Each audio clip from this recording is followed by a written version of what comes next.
পুজোর কিছু নিয়ম আছে, সঠিক নিয়ম সঠিকভাবে যদি পুজো করেন তাহলে অনেক দিক থেকে আপনারা সুবিধা পাবেন। সেই সব বিষয় নিয়ে যেমন আলোচনা করব, তেমনি দেবাদিদেব মহাদেবকে কীভাবে অভিষেক করাবেন তার পদ্ধতি নিয়ে করব। এই যে শ্রাবণ মাস, শ্রাবণ মাসের গুরুত্ব আমাদের হিন্দু ধর্ম অনুযায়ী কেন এত অপরিসীম? কেন শ্রাবণ মাসকে আমরা দেবাদিদেব মহাদেবের মাসও বলে থাকি? সমুদ্র মন্থন যখন হয়েছিল তখন যে হলাহল মানে যে বিষটা পৃথিবীতে এসেছিল, সেই বিষ পান করেছিলেন কে? দেবাদিদেব মহাদেব। সেটাই শ্রাবণ মাসেরই ঘটনা। এই দেবাদিদেব মহাদেব যেহেতু বিষটা পান করেছিলেন, সেই কারণে এই শ্রাবণ মাস জুড়ে একদম স্পেসিফিক সোমবার দেবাদিদেব মহাদেবের বার, দেবাদিদেব মহাদেবের শিবলিঙ্গে জল অর্পণ করা হয়। কেন? তার শরীরকে শীতল করার জন্য। যেহেতু তিনি বিষ পান করেছেন, তার শরীর প্রচণ্ড উত্তপ্ত, সেই জন্য তার মাথায় জল অর্পণ করা হয় বা শিবলিঙ্গে আপনারা জল দেন, যাতে তার শরীরটা শীতল হয় এবং তার সাথে পৃথিবী যাতে শীতল হয়, এটা অনেকে বলেন। আবার প্রাচীনকালের মানুষের যেটা ধারণা ছিল সেটা হচ্ছে, আমাদের পৃথিবীর যত মানব জাতি আছে, সেই মানব জাতির কল্যাণের জন্য দেবাদিদেব মহাদেব শ্রাবণ মাস জুড়ে ধ্যান করেন। এই সময় তার শরীর, এই ধ্যান করার জন্য তার শরীর প্রচণ্ড পরিমাণে উত্তপ্ত হয়ে যায়। সেই কারণে ওনাকে জল অর্পণ করা হয় তার শরীরটাকে শীতল রাখার জন্য। প্রাচীনকালের মানুষের কিন্তু এইটা ধারণা ছিল। তো এইরকম বিভিন্ন মানুষ বিভিন্ন রকমভাবে চিন্তা ভাবনা করে। এবার আমরা আসবো পুজো আপনারা কিভাবে করবেন। প্রথমত, শ্রাবণ মাস শুরু হওয়ার পূর্বে, অলরেডি শুরু হয়ে গেছে, আজকে 2 তারিখ শ্রাবণ মাসে, আগামীকাল 3 তারিখ প্রথম সোমবার পড়ছে।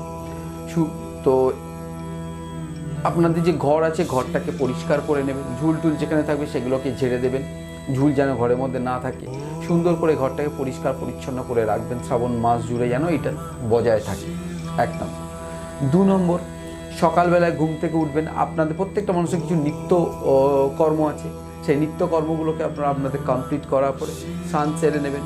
স্নানটা কমপ্লিট করার পরে তারপরে আপনারা শিবের যে মন্ত্র আছে বা স্তোত্র আছে সেগুলোকে আপনারা পাঠ করবেন।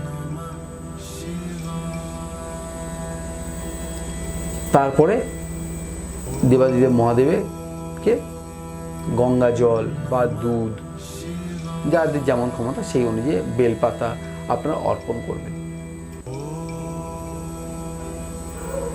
এটা হচ্ছে পুজোর প্রথম ধাপ। এইভাবে যদি করেন তাহলে কিন্তু আপনার পুজোটা অনেকটাই শুভ হবে।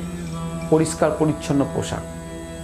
এই যে শ্রাবণ মাস, এই শ্রাবণ মাস কথাটা কোথা থেকে এসছে? শ্রবণ শব্দ থেকে এসছে শ্রাবণ। শ্রবণ মানে কি? শোনা। শ্রাবণ মাস জুড়ে আপনারা যেটা করবেন, কথাবার্তার মধ্যে মার্জিত ভাব, যেখানে খুব অশ্লীল ভাষায় আলোচনা চলছে, সেই জায়গাকে অ্যাভয়েড করা। মনের মধ্যে একটা শান্তি বিরাজ করা, মনের মধ্যে একটা শুভ চিন্তা করা। এইগুলো যদি আপনি করেন তাহলে দেবাদিদেব মহাদেবের আপনারা অবশ্যই আশীর্বাদ পাবেন। এই ছোট্ট ছোট্ট জিনিসগুলো আপনারা করবেন। তার সাথে যারা রুদ্রাক্ষ করতে চান, শ্রাবণ মাস হচ্ছে যেহেতু দেবাদেব মহাদেবের মাস, সেই কারণে রুদ্রাক্ষ পড়ার সব থেকে শুভ মাস হচ্ছে এই শ্রাবণ মাস।